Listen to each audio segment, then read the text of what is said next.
Welcome back to the Life Giving Leader Podcast. This is super exciting for me. I've missed you guys. Welcome to season 3. This is a new season. There's a new vision.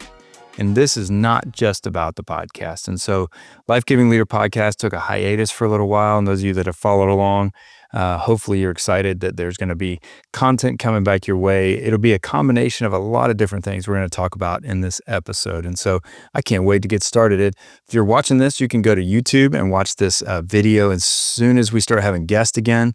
Those videos will be on YouTube. You can just search Life Giving Leader Podcast on YouTube, and you'll be able to find that. And I'm just excited to be with you. You can see if you're watching, I'm in my new home office. Our family just moved back here to Georgia, and we went to Orlando, a little 3-year vacation in Orlando. We've just gotten back. So even my office, you got my books, but we're doing stuff in here. So it's still a little messy. So I apologize for that. But this is going to be really fun for me. As I prayed and thought about what do I want to lean back into? What all has happened in the last 3 years or so since 1010 got launched? The main reason I took a break was we started the 1010 podcast. And a big part of that was a ministry we started, a nonprofit we started to serve our friends. And it's been an unbelievable ride. And I'll tell you a little bit more about that as we go. But for me, I am continuing to walk through these seasons of life, and I want to just do that on the podcast. And so this will be a combination of me just doing some episodes. I'm not sure exactly the regularity yet. But also going to be some episodes where I bring friends on and talk about specific things they're learning, they're growing. And most of this, honestly, will be leadership, business leadership, scale. I'm dealing with that in my own business. I'm going to talk about that in my podcast and talk about what I'm feeling, what I'm experiencing as a leader who lives and breathes this stuff. I'm wrapping up a PhD right now. From our last episode, I don't even think I'd started the PhD. So it's kind of cool that I'm in that spot in life. And so you can expect to be with me 20, 25 minutes. We're going to lean into everything from marriage to life to golf. Obviously going to be there. I got a big update there. And at the end of the day, what does it look like to be life-giving leaders? The Life-Giving Leader Podcast exists to move you closer to the leaders, to being a leader that others want to follow. What does that look like? You don't just get that position. You don't just get that influence. It requires something from you. And that's a big part of what we're going to do. So just a reminder, kind of sum it all up, what Life-Giving Leader is all about is that when life flows from you to others, when life flows, influence grows. And that's what this podcast is going to be all about. So, and honestly, that belief system is different than what a lot of our generations are believing, that a lot of our young generations just believe, I just got to do the job. I just got to do the thing. And yet, we're saying, no, it's how you do the thing that matters. It's how you create the sales agency. It's how you go about the sales process. It's how you go about the nonprofit that you lead. All of that matters. All of that plays into this scheme called life-giving leadership. So again, let's dive in. I'm going to give you some updates about my life, updates of where we're going here in this welcome back episode. Season 3 is going to be packed full of guests and fun and opportunities for you to learn, opportunities for me to learn and process as well. And so, like I said, it'll be kind of a hybrid, kind of a mix between just me talking about some things I'm processing, and those might be really short, who knows? And then some longer episodes with friends and people that I've got run into that I would love for you to meet, who I think have a lot to offer you in the space that you live and breathe in. So a couple life updates since we've been together. One is we moved back to Atlanta. So a few years back, felt like we were supposed to go to Orlando. Our whole family agreed on that. Went down there, and really just a cool season of life. We're a part of a church, a part of a school, and then also got connected into some unique new business opportunities. And one of those specifically is very central to the conversation we're going to have today. And it's a conversation around Arthrex Orthopedics. And so a friend of mine, Don Phones, who's going to be on the podcast here soon, Don is the agency owner in Orlando. And so I started learning all about this orthopedic sales process, agency. How the heck do they do that? I do not go in the labs and watch them work on knees and shoulders and things like that. But what I realized is when a company grows so fast, as they all have, the concept of designing your organization well, developing your young people, all of those things take a back seat. They're really difficult to do.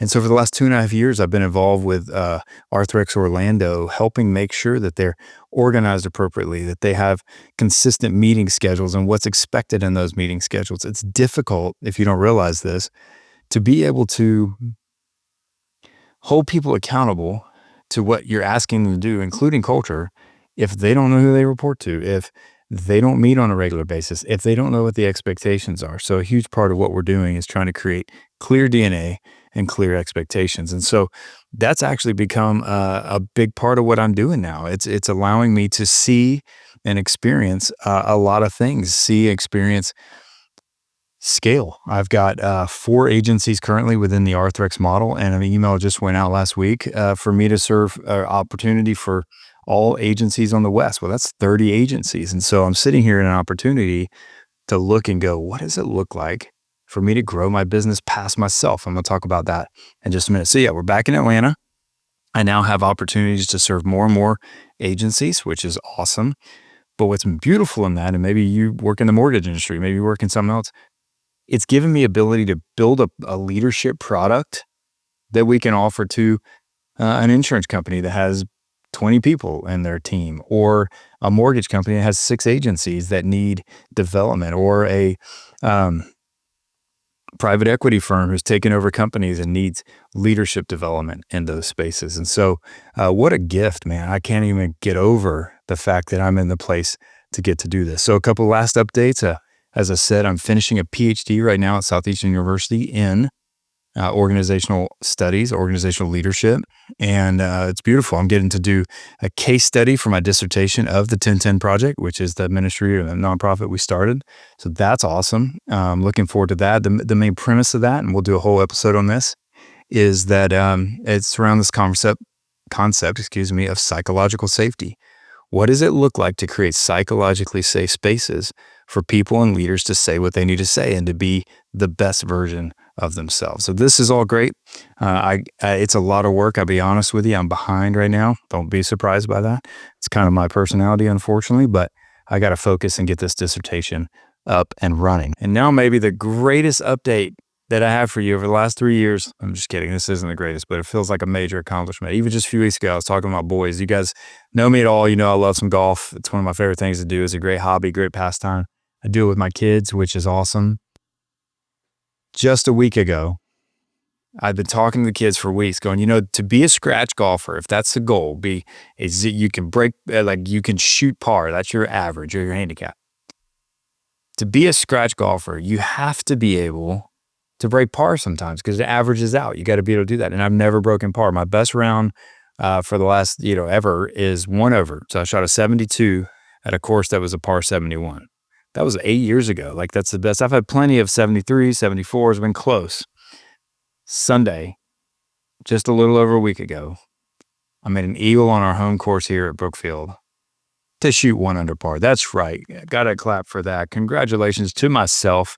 I couldn't believe it, honestly. My kids were playing with me, which is even better. My buddy Charlie Daw. So huge updates there. A lot of things going on here in my family, in my life, but also just trying to prepare for this next season of scale and growth and what that looks like. So I'm excited to dive into that with you for just a few minutes and tell you a little bit what I'm feeling, what I'm thinking, because I bet it relates to some of the things that you guys are feeling. And, one of the things in my story, one of the things that I believe God's allowed me to do, and in my faith, as you guys listen, you realize that faith is a very big part of the way I process life. But one of the things that I've realized in my story is that I try to pay attention to patterns. When there are patterns that show up, I get curious about them. When there are patterns that are existing, I start wondering, is there something going on I should be paying attention to? Is there something that is being illuminated? Is there something in my path that would make sense for me to pay attention to? And so probably the last 8 months, I can't tell you how many longtime friends, new friends, Instagram followers, whatever the thing may be, who have reached out to me directly and said, hey, can I they would schedule time with me, and then I'm paid for it, but that's fine. That's part of it. Just kidding. But they would say, can I get an hour with you? Because I want to know why you do leadership coaching, how you do leadership coaching, and is there any way I could do that with you? And so I just started paying attention to that pattern and wondering, as our time in Orlando is coming to an end, am I in a place where there's an opportunity to not just be life-giving to the companies and the clients I get to work with, but also potentially people work with my company and be a life-giving company for people to work in. And it's kind of been mind-boggling for the last season of my life, thinking, what if that is what I'm supposed to do? I'll be very candid with you. I never thought, still sometimes don't think, man, I really, I could really grow this past myself, because when people hire my company, guess what? They're hiring me. They're hiring my expertise, my experience, my consulting brain, my almost PhD, like my experience, my education, all the things. That's what they're hiring. And so it's put this really interesting thing in my spirit of like, how am I going to do this? Like, how do I build a business with a product with people that aren't me?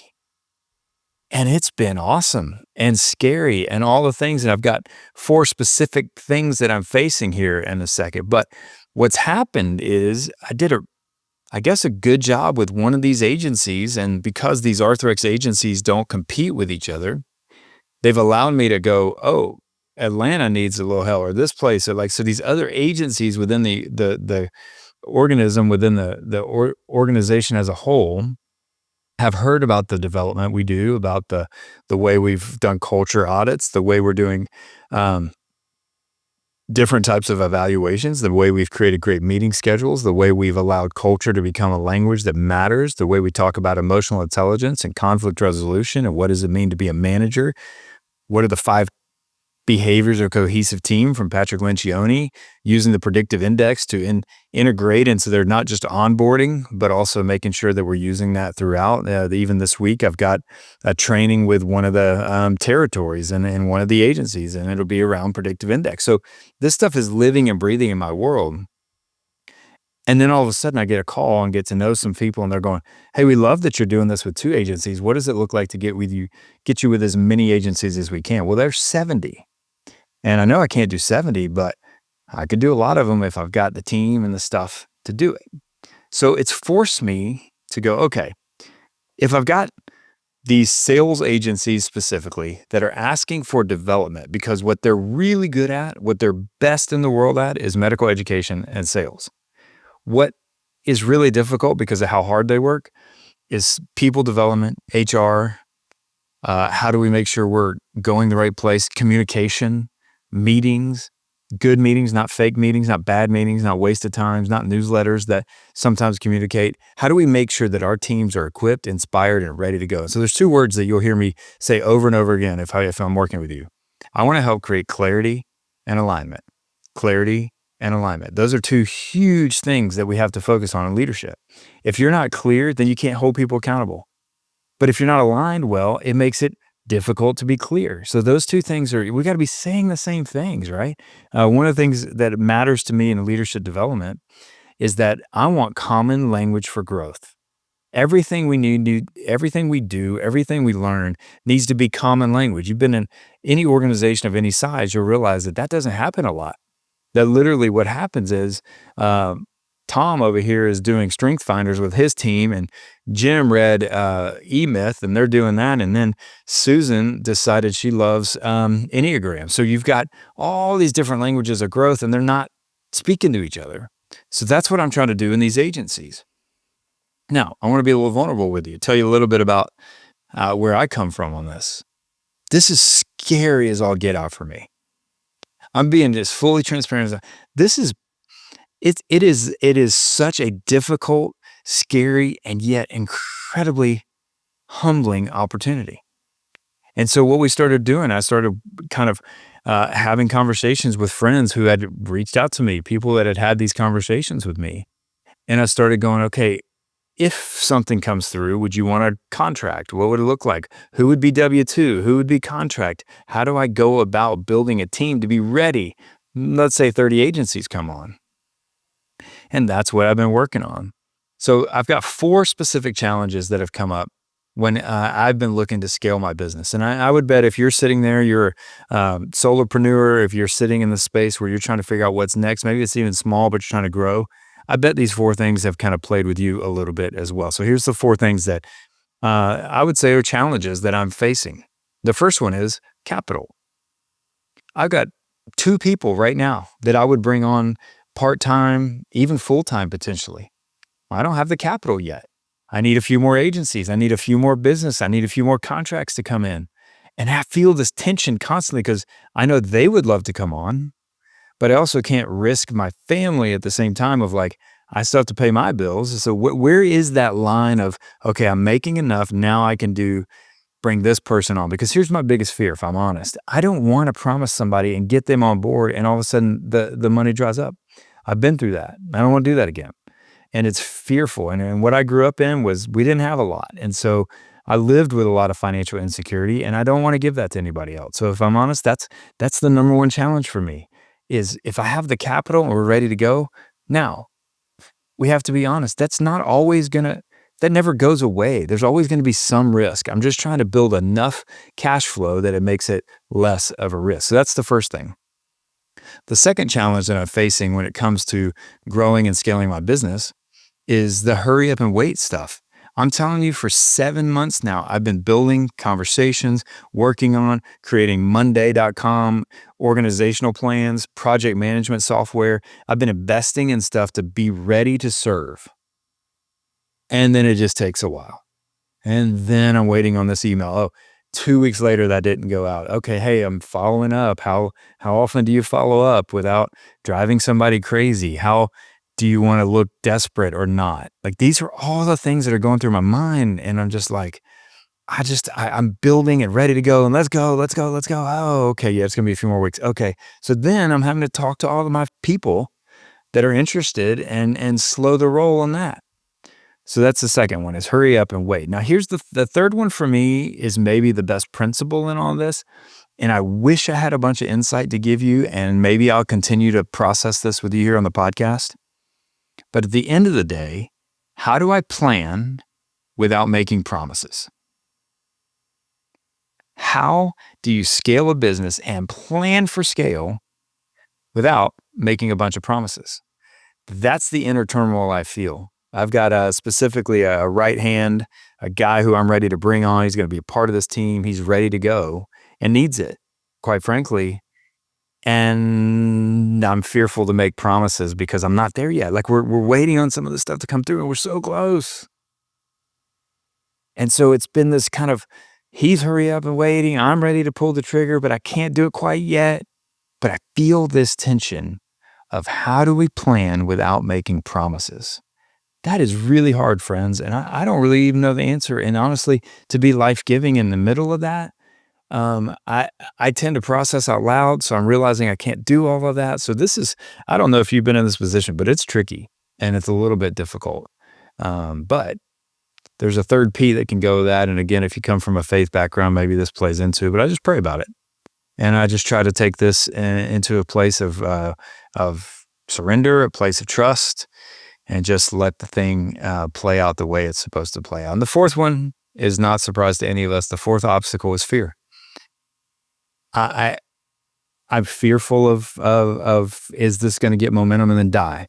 I'm fearful of these guys will engage, these agencies might engage for 3 to 6 months and then they fizzle. Now what I'm left with? I've got people that I can't pay, whatever, all those things. Fear of what is everybody else going to say if I grow a business that's successful? All that insecurity and fear it just rises up. And what's beautiful as I'm coming up on my 50th birthday next year, I just feel confident more than I ever have. Not confident in an arrogant way, just going, I've got the ability to do this. I know I can do this. And why not? Why not me? Why can't me and these people that have been drawn to this mission and vision, why can't we build the thing that other people have built and been successful doing? Why not? And so I just try the best of my ability is just to push fear down. So those are the 4 things. Reminder, capital. When is that going to come? What does that look like? What's the number I need for the next player, the next domino to go? Number 2 is to hurry up and wait. That's hard. Patience is hard. We all know that, especially when you're ready to go and this has revenue connected to it. Number 3 is planning without promising. I think that's the principle in all this that might be the most helpful as you scale your business is how do you plan without promising things until you're ready to pull the trigger? And then fear is just going to always be part of this conversation. So that's some of the challenges I'm facing. And over the next few months as we journey together, that's still going to be part of what I think about. That's still going to be part of what I'm processing. So, but here's the beautiful thing. This is beyond exciting. but it's also scary.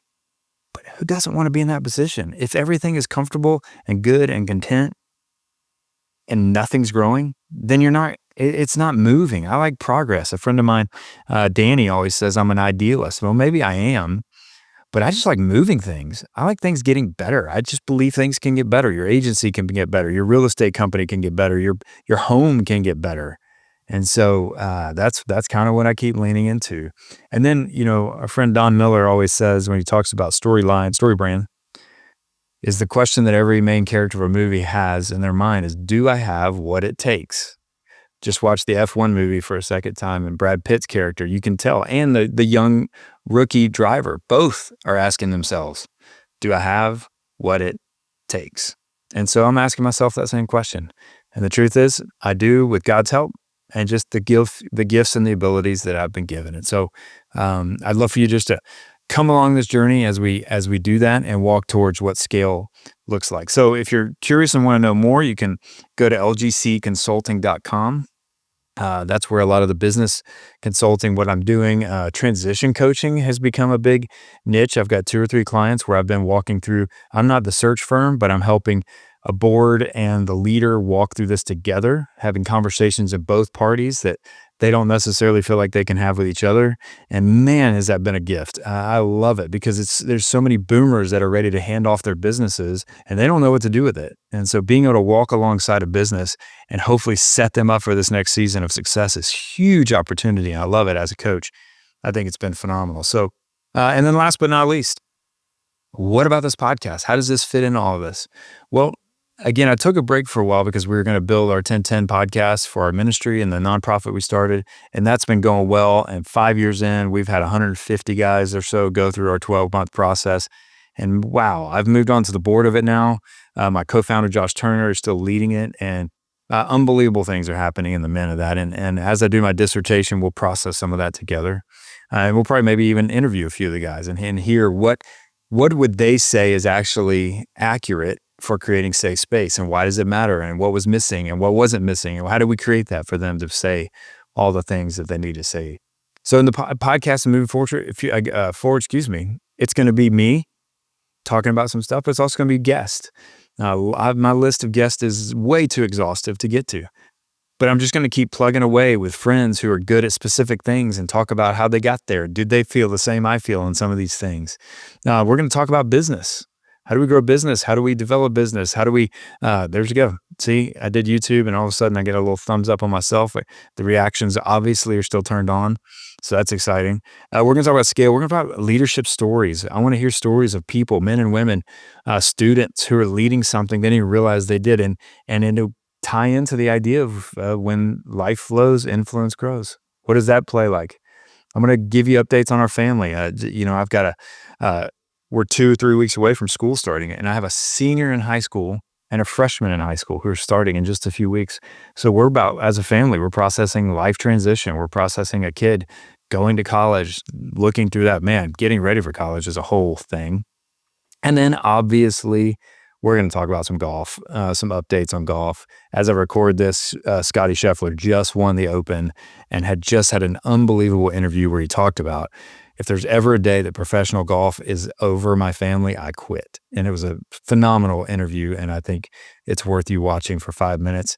But we're going to talk about golf, my game. Okay, where I'm at right now, I'm currently a 4.0 handicap. I'm about to head out for the weekend with my buddy's trip. This is our 26th year of doing that, and I love it because of friendship and all the things that go with it. But I can't not talk about golf. Okay, that's all. So here's a couple takeaways, a couple things I want you to think about. You can DM me there at tylerreagin.com. You can go there, but on Instagram, if you just go Tyler Reagin, Reagin, you can send me a message and we can chat about these things.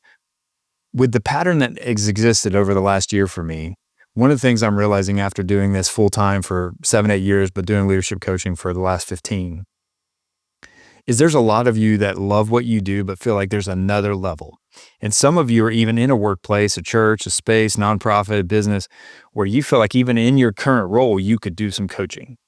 So the question I'm trying to figure out is, if so many of you are interested in what we do, and now that I've really cut my chops and built a business out of this, so many of you are going, well, could I get certified through Life Giving Company or LGC Consulting? Could you do a coaching class for me? Would you do a cohort of 10 coaches and spend 6 weeks with us?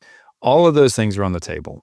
I've got people ready to go to help build this stuff with me. The podcast will be a piece of that. I've got another book I'm working on, thinking about, but I got to get this PhD done, as you know. So here's what I love. If you're interested in something like that, you can either email me, tyler@lifegiving.co, not .com, but .co, or just send me a DM on Instagram. And I'm really am trying to figure out, if I offer this, is there a need for it? Maybe we build some classes around it. Maybe we talk about how do we coach this specific type of situation. Even as a record, we've had 2 places that are really struggling with some long-term players, and one of them just removed one, and the other one's still processing that. And I've got multiple clients. So, good luck guessing on who I'm talking about if you know anything about it. But I'm just saying, it's a really important thing that we have to do, is transition people really well. So if it's something that you'd be interested in paying to be a part of a cohort or learn more about leadership executive coaching, let me know, because that'll help me determine whether I want to build this thing out in that way or not, or just keep working with clients specifically. But I am convinced of one thing, is I believe, and again, from a faith background, I believe God is calling me to build a business so that others can be impacted and life brought to them, whether it's the client or whether it's staff. And I'm going to lean all in on that, and hopefully you can go on that journey with me. So if you've got friends that this kind of content would be helpful for, please just have them like and subscribe to the Life Giving Leader podcast. Season 3 is underway. Welcome back. Super excited to have you here again on YouTube. You can go to Life Giving Leader podcast and find the video. And just super thankful to be back. Thanks for listening, and we'll see you next time.